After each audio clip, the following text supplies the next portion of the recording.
Hey, what's going on, everybody? And hello to you, Dr. Burns. My name is Ricardo Vargas, and my presentation should be quite an interesting one, especially if you're a soccer fan. So basically, to make a long story short, upon graduating college, I want to work as a PE teacher. And, trying to relate this YouTube assignment, I figured, why not do a little top 10 countdown based off of my opinions on who are the top 10 best English Premier League managers in the history of English football, or soccer as we say it here. And for those of you who don't know, the English Premier League is basically the top tier, the first division professional soccer league over in England. So these are my top 10 managers or coaches, whichever one you want to say. So here we go, guys. Hope you enjoy. Coming in at number 10, Sam Allardyce. Sam Allardyce is considered to be the type of manager that influences certain playing styles to the soccer teams that he manages. After taking Bolton Wanderers to the Premier League and to an FA Cup semi-final, many Bolton fans will tell you that he had a successful first season. After deciding to depart from Bolton Wanderers, he signed as a manager with his new club in 2007, Newcastle United. Due to his lack of success with Newcastle United during the 07 and 08 season, he was sacked by the board officials, and after 2 years with side Blackburn Rovers, in 2011, Sam Allardyce signed with West Ham United, where he continues to serve as manager today, yet he is still to win any silverware with the club. Coming in at number 9, David Moyes.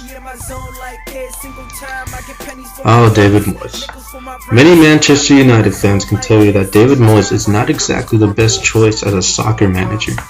However, what they won't tell you is his successful years he spent with Everton Football Club, years before his role at Manchester United. Moyes had spent 11 years with Everton Football Club, despite not being able to win many trophies. Although Moyes was loved by many Everton fans and managed to finish in high places on the Premier League table, he made history with Everton by qualifying for European Championship tournaments. Unfortunately, Moyes was not able to win many trophies with Everton, but instead he created history for the Toffees. Coming in at number 8, Kenny Dalglish. Simply one of Liverpool's all-time favorite and best managers, Kenny Dalglish first started his manager career with Liverpool in 1985 and has had plenty success with the club, such as taking Liverpool to an FA Cup final and winning the cup, securing a Premier League trophy title for Liverpool, and having the utmost respect from most Liverpool fans, something that is not easy to do. In 1991, Dalglish left Liverpool and signed for Blackburn Rovers, which during the time were in second division of English soccer.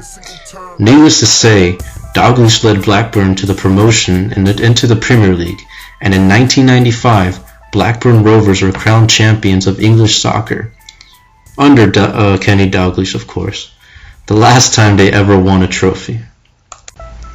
After one season with Newcastle United, Scottish giant Celtic FC, and one final season with Liverpool during the 2011-2012 season, Kenny Dalglish decided it was time to retire from managing. He currently works with Liverpool FC as a non-executive director. Coming in at number 7, Harry Redknapp. Harry Redknapp has been all over England the past few years as a manager. He led Portsmouth to the Premier League and won the FA Cup with them in 2008. Despite the hate from most fans, Harry Redknapp seems to be the type of manager that can keep his cool under loads of pressure. A nasty spell campaign with Southampton caused Redknapp to return to his rightful place in Portsmouth, signing a new contract with them until 2011. After Portsmouth came Tottenham, and then Queen's Park Rangers in 2012. However, after receiving knee surgery recently, Redknapp made a personal decision to resign as manager for QPR. Redknapp states that he cannot give 100% of his work to QPR with the condition that he is in, therefore leading to his resignation as manager. Coming in at number 6, Roberto Di Matteo. Roberto Di Matteo, the Swiss-born 44-year-old man, has had a unique yet incredible career as a soccer manager in the English Premier League. Di Matteo began his career with MK Dons in 2008 and then with West Bromwich Albion in 2010. After experiencing regular seasons with both club teams, Di Matteo was assigned as Chelsea's assistant manager in 2011, which during the time Andre Villas-Boas was in control of Chelsea. With an unhappy Chelsea board of directors during the 2011 through 2012 season, Andre Villas-Boas was sacked as manager and therefore hired assistant manager Roberto Di Matteo to step in as caretaker. In May of 2011, Di Matteo won both the FA Cup and the UEFA Champions League with Chelsea, and was then appointed as an official first-team manager in June of 2012. Due to his lack of success in the 2012-2013 season of the UEFA Champions League, Di Matteo was sacked by Chelsea after only being head coach of the club for 8 months, which led to a lot of controversy talks amongst many Chelsea fans. In October 2014, Di Matteo was hired as head manager for German club team Schalke 04, where he continues to coach today. Coming in at number 5, Roberto Martinez. Roberto Martinez. The Spaniard played most of his professional soccer career in England as a forward, scoring goals for Wigan Athletic, Walsall FC, Swansea City, and Chester City. With that said, it was only a matter of time before the Spaniard was offered a management position to an English soccer club, which he did. Starting in 2007, Martinez was signed as head coach for Swansea City. Without much success after 3 seasons with Swansea, he signed with Wigan Athletic in the Premier League in 2009. In the 2012-2013 FA Cup tournament, he led Wigan Athletic to the FA Cup final, only to lead Wigan through a historical win over Premier League giants Manchester City Football Club. However, at the same time during the regular season, Wigan Athletic was falling into the relegation zone and were eventually relegated back into the second division of English soccer. They were the first and only club in English football history to win the FA Cup, yet get relegated from the Premier League. After lifting the FA Cup, Martinez knew he couldn't get Wigan back into the Premier League, and was granted permission by the chairman of Wigan Athletic to speak to Everton Football Club about their opening managerial position. In June of 2013, Martinez was appointed manager of Everton Football Club and currently still is the manager of Everton. Since then, he has made history for the club by finishing 5th in the 2013-2014 English Premier League table, which allowed Everton to qualify for the UEFA Europa League. Martinez recently signed a 5-year contract to stay with Everton, so I believe it's safe to say Everton fans love this guy. Coming in at number 4, Arsene Wenger. Arsene Wenger, Frenchman who came to England in the Premier League in 1996, signing with giants Arsenal. Ever since, Wenger has been considered one of the best managers to ever manage a soccer team in the Premier League. In Wenger's first season as a manager of Arsenal, he finished in 3rd place in the Premier League table. In his second season, Wenger won the Premier League title and the FA Cup in the same season. Being French, Wenger had scouts who went to France to look for next generation talent. Wenger also had many contacts in France he used as resources to bring in players to his team. In 2003, Wenger signed a young Frenchman by the name of Thierry Henry, which Henry proved to be a massively vital player for Arsenal.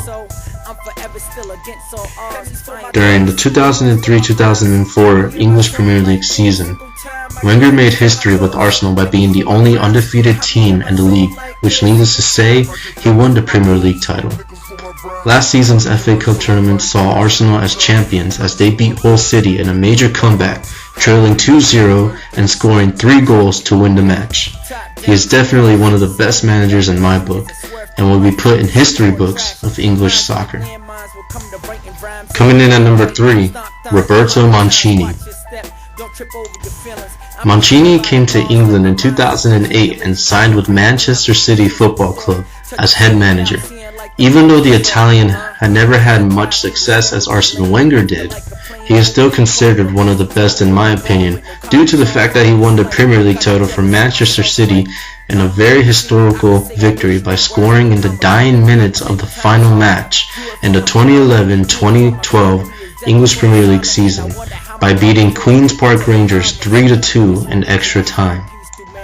It was the 3rd title in franchise history Manchester City have won, and it was the first time in over 40 years Manchester City have won the league title. They would go on to win it again during the 2013-2014 season. Aside from winning the league, Mancini made record big-name signings to the club. Players like Argentine striker Sergio Aguero, Frenchman winger Samir Nasri, and Bosnian striker Edin Dzeko. Coming in at number 2, Jose Mourinho. Ah man, where to start with this guy? Jose Mourinho has been with one club and one club only in the English Premier League, Chelsea Football Club. Known as the Chosen One, the Portuguese manager is also known for his obnoxious attitude. However, that is what makes him a great manager in the first place. After signing with Chelsea in 2004, he was just the right man for the job. His first season as manager saw Mourinho win the Premier League, as well as during his second season as manager at Chelsea during the 2005-2006 season. He has 1 FA Cup title win for Chelsea, 3 Football League Cups, one of which was won this season, and 1 Community Shield trophy, all with Chelsea. In 2008, Mourinho left Chelsea and signed with Italian giants Inter Milan, and in 2010 signed with Spanish giants Real Madrid. In 2013, Mourinho made a surprise return to Chelsea Football Club, where he continues to manage the team present time. This season, Chelsea are in first place of the English Premier League and are considered favourites to win the title once again this season under Mourinho. And finally, coming in at number 1, Sir Alex Ferguson. Out of all the managers in the English Premier League, this Scottish man is one of the most respected and admired managers in English football history. Think of Arsene Wenger times 10. Signing with Manchester United Football Club in 1986 and finally retiring as manager in 2013, Sir Alex Ferguson has many records of winning numerous amount of silverware and trophies for Manchester United. Aside from signing big-name stars to the team, Ferguson has won 13 English Premier League titles, the FA Cup 5 times, 4 Football League Cups, 10 Community Shields, 2 Champions League titles, 1 Europa League title, 1 Super Cup title, 1 Intercontinental Cup title, and 1 FIFA Club World Cup title. Now that is a lot of silverware. Even if you're not a Manchester United fan, everyone always admits Ferguson was a great manager in English football history, no doubt about it. Upon retiring, he was applauded by thousands of Manchester United fans, his team, his fellow co-workers, hence delivering an emotional speech and, needless to say, winning the final match as a soccer manager by beating Swansea City 2-1 in a home game. On top of that, he also won the Premier League title for that season. Sir Alex Ferguson is a decorated manager in the history of Manchester United Football Club. Well guys, that's all I had to say about that. Hope you all enjoyed my video. I hope you enjoyed it, Dr. Burns. Y'all have a good one and take care. I'll see y'all around the next time. Peace.